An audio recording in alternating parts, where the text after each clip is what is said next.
First is, I believe that you need to start with program. You need to test your hypothesis and show that it's working in certain different scenarios, not just in one school setting, or in our case, but in multiple settings in a couple different locations.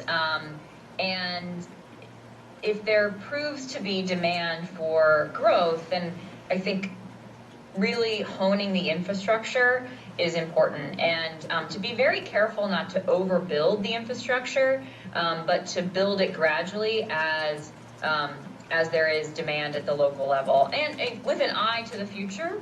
But one thing that I think we ran into trouble was that we were building the infrastructure for 5 years down the road, and we could afford it 5 years down the road if our growth trajectory assumptions were true.